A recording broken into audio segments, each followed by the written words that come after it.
Welcome back, anglers. I'm the SurvivalVis, and we return to Ultimate Fishing Simulator for the last episode of the series. What I'm going to do is actually see if we can unlock the other winter map and do more ice fishing on that one, just to compare how Betty Lake Winter is to, I think it's, Baikal Lake.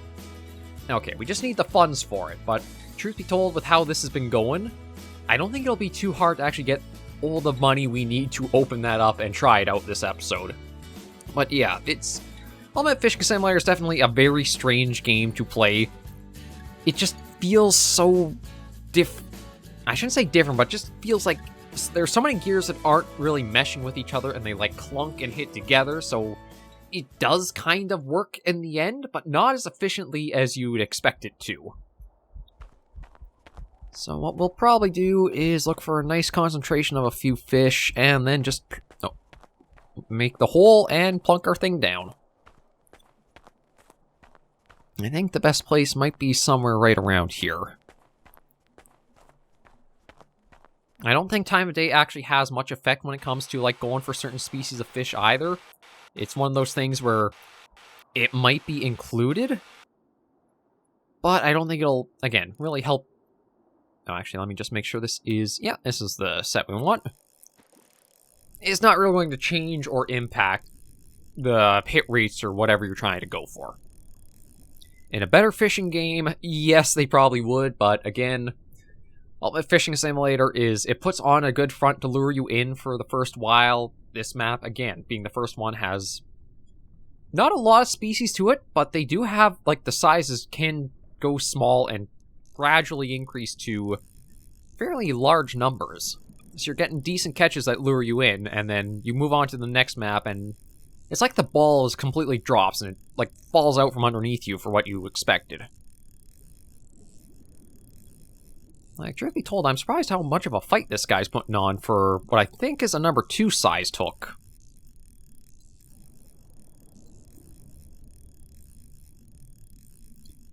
There we go.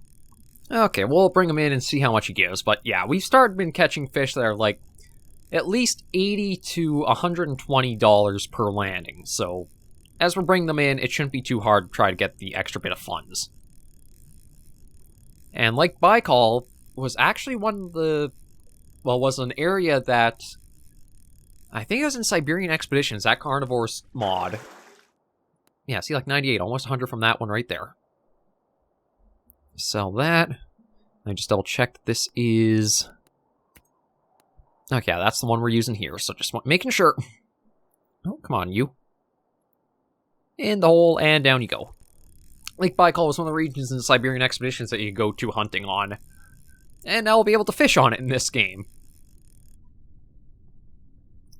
Well, we'll just wait, see what strikes. Again, if I can just land a few more fish pretty easily before the halfway mark, we'll go over to Lake Baikal and see what we can catch on it, but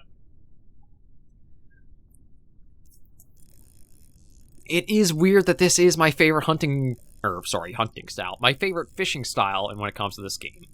The fly fishing I might test out on my own because we will put the series on hold here, and if it is really good, maybe I'll just do a couple episodes just to show it off later in, but I think with how Ultimate Fishing Simulator has been and how we've tried tackling it, it's one that we can let be put to rest for a while, or put on the shelf. I know there is the sequel, there is an Ultimate Fishing Simulator 2. I don't think it's as highly rated as this game is, but it does have a demo we might check out after called Wild the Angler. We'll have to see how we're going to do it.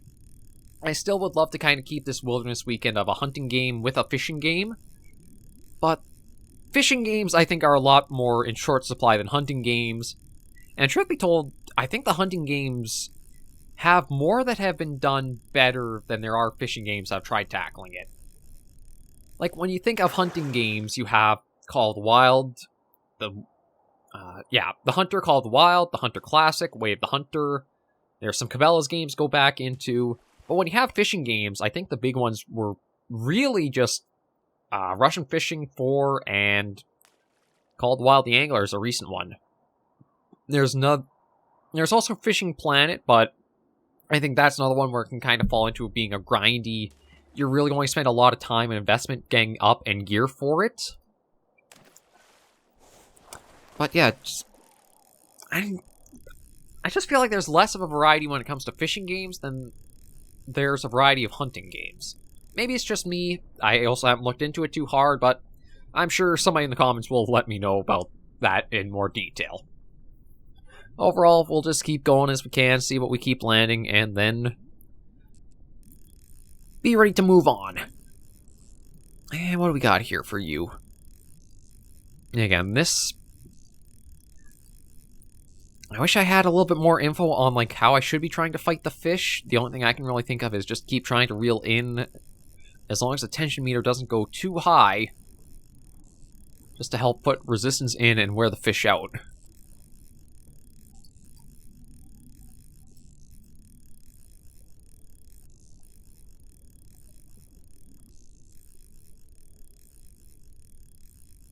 There we go, we got him turned around now.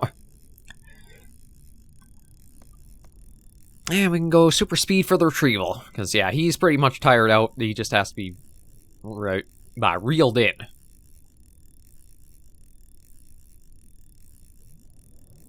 No. No, sorry, bud, you're coming up. Yeah, like, there's our 600 we needed. So, you know what? Or you know what? I don't know why I said that weird. We'll get up to there. We'll go to... Oh, I guess we have to leave first. Let that load, and let's check out Baikal Lake at winter. See if we can even catch omul, sturgeon, and whitefish. Sounds like there's some interesting ones on this map. And we'll also take a look and see just how big this map is, too. One thing's about an ice fishing lake, or, well, to do ice fishing is... If you either have to go entirely from the shore on other fishing maps, or you have to hope there's a boat on there to get into the middle more. Here, you can just walk for however big the map is, and from looks of it... Okay, you are kept to, like, an area along the coast, but you do have a ways out you could go. And Hunter sense so far... I think I see...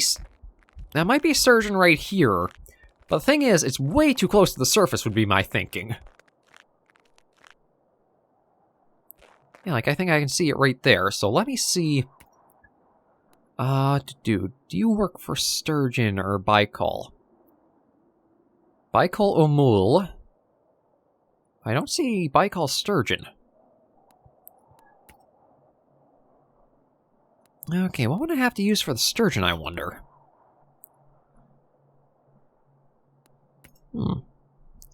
Actually, I wonder, should I check...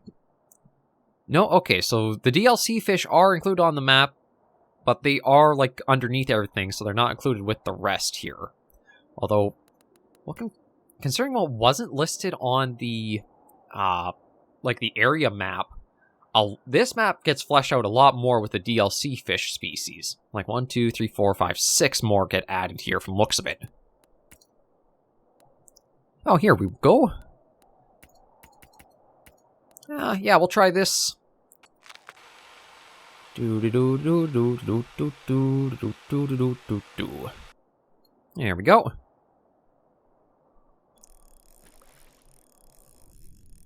See what we can catch with this. How deep can we send it down, too? Well, that's a good question, because it just keeps going down. Like, Baikal Lake is, I think, the deepest freshwater lake in the world. Oh, there's the bottom, finally. Now, I don't think there was actually anything towards the bottom. Or there might have been. It was just hard to, like, get an idea of depth with the ice.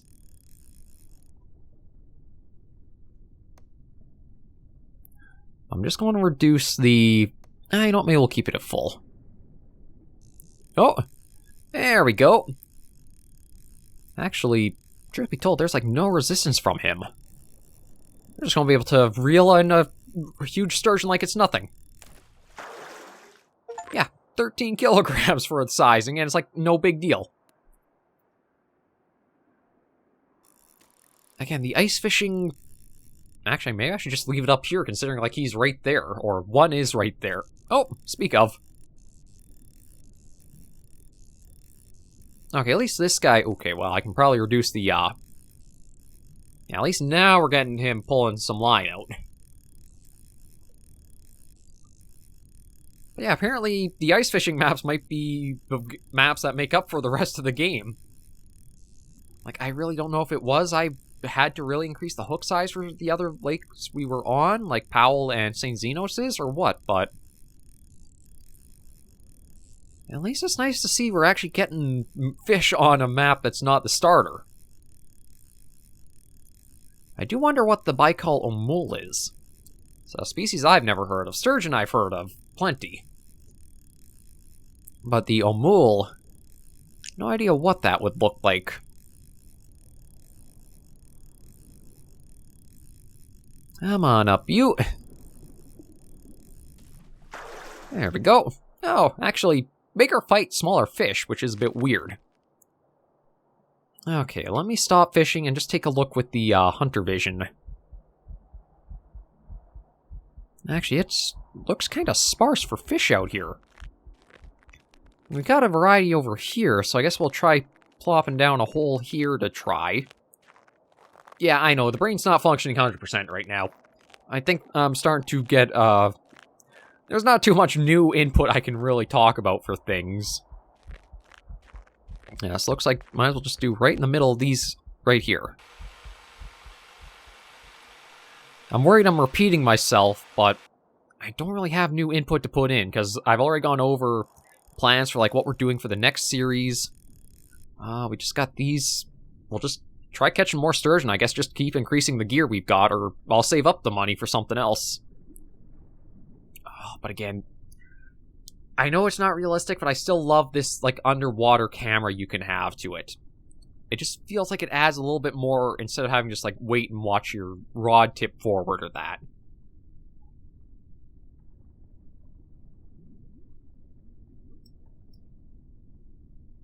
So where's the strike going to come from, if we do get one? Boop, boop, boop, ba-doop, ba-doop, doop, doop.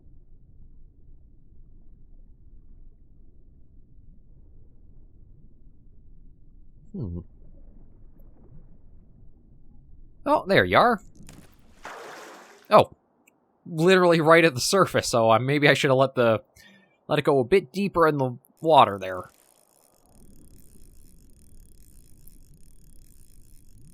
Yeah, we'll let it go down to, say, 3 meters. You know what, 2.5.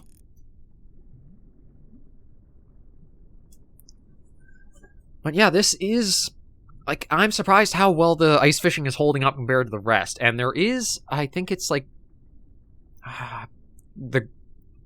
off the coast of Greenland or something there's one of the DLC maps. But I think it'd be interesting to play that, to actually, like, just see about landing Greenland sharks or sleeper sharks like that.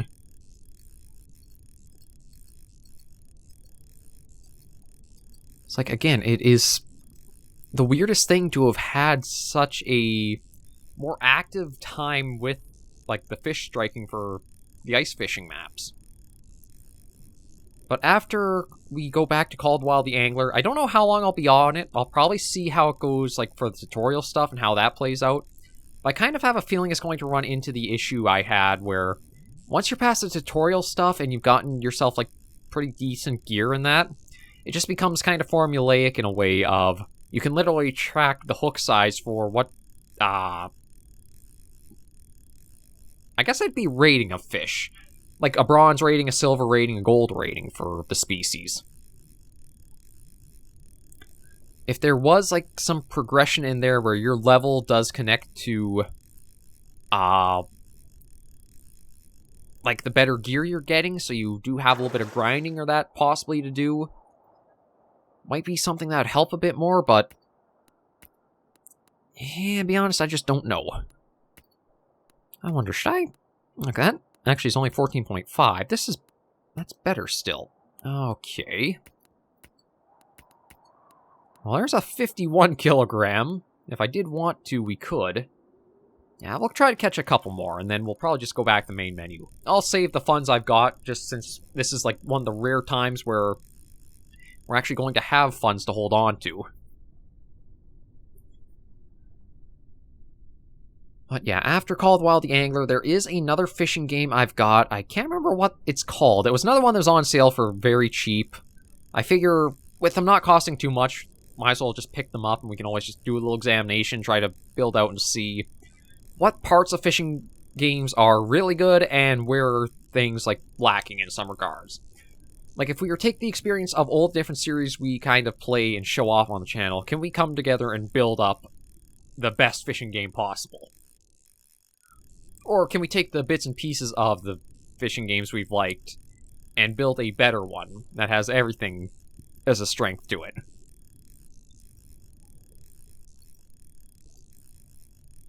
Okay, come on up, you. Oh yeah, this one's giving a good fight, so this might be our big one, because it's actually brought us down towards the bottom. Although we finally tuckered that out, so I think it's just going to be reel it in. You know, just like seeing them in the dark of the water like this is still...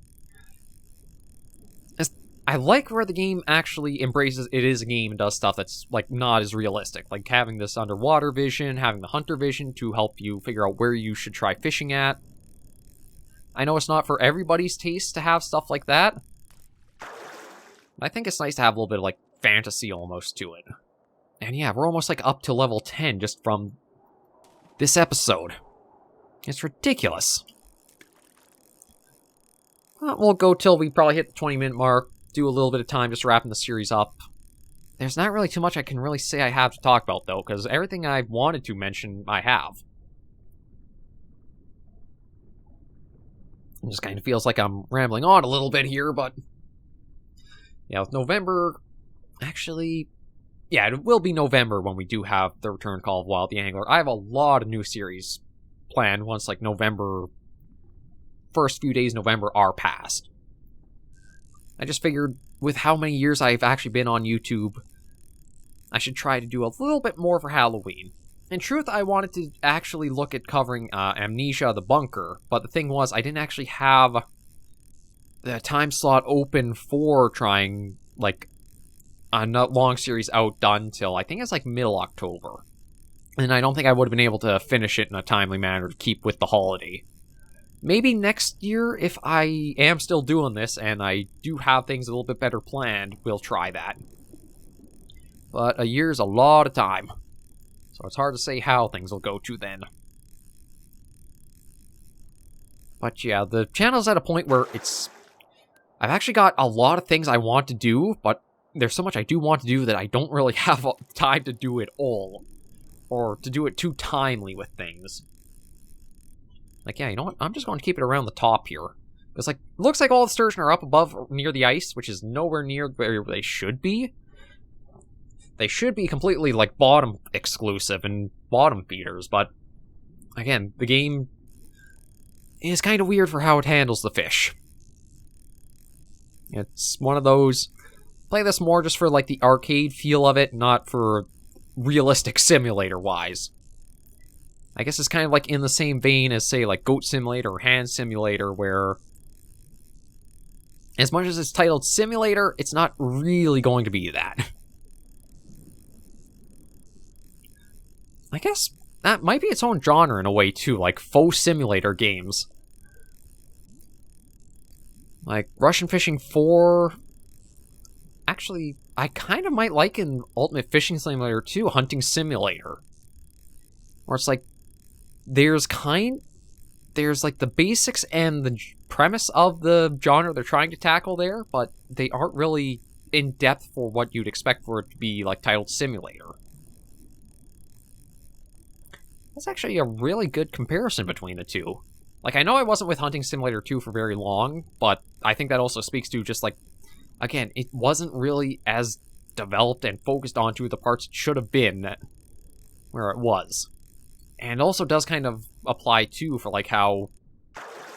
like, the pricing for things is so weird in comparison to others in the game, too. Like, when it came to Hunting Simulator 2... because I think that was the one I played. I can't remember if it was 1 or 2 I played now. I think it had to be the second one.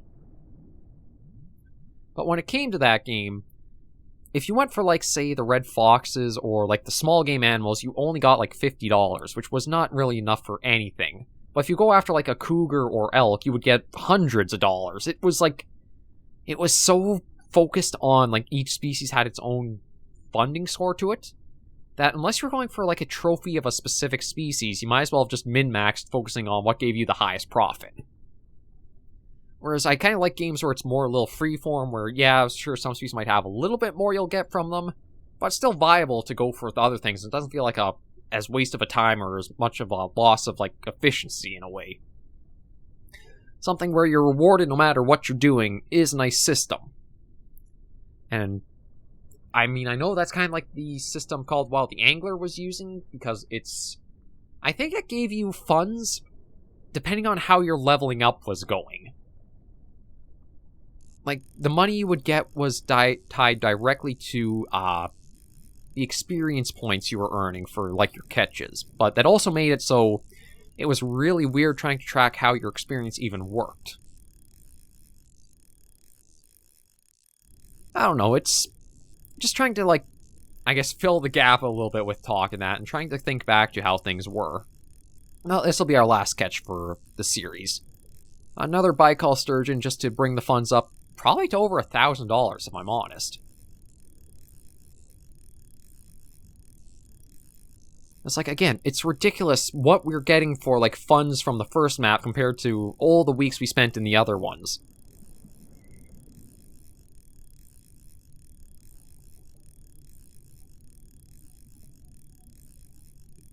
Slowly bring you up. Yeah, almost there. Oh yeah, we'll land that, and then bring everything to a close. It was a nice little series to fill some time with, but... yeah, 217.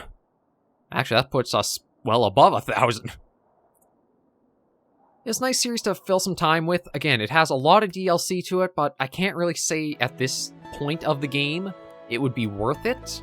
The only DLC I would probably be interested in checking out is, like... well, actually, maybe... be honest, just the winter lakes where you would have more, ice fishing you could do. Like, yeah, Greenland is one here. Oh, well, maybe not Greenland, because I didn't realize I was, like, out to sea with it. But yeah, like, there's 1, 2, 3, 4, 5, 6, 7 DLCs.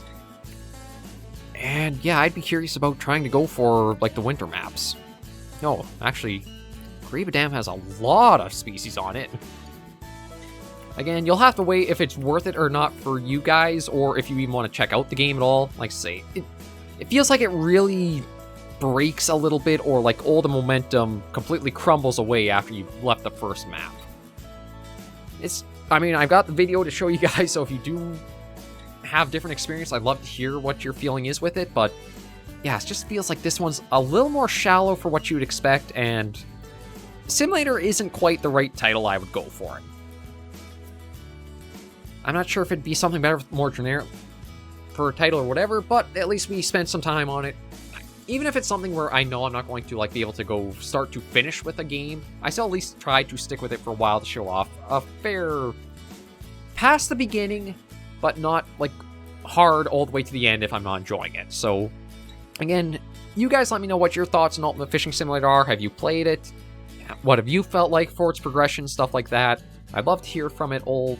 Or I'd love to hear from you guys all down in the comments right below, but I think it's a good spot to end the series here. So thank you once again. Until I catch you all in the next video, episode, or series, Anglers and Survivors, please remember, as always, to take care, stay alive, and happy angling.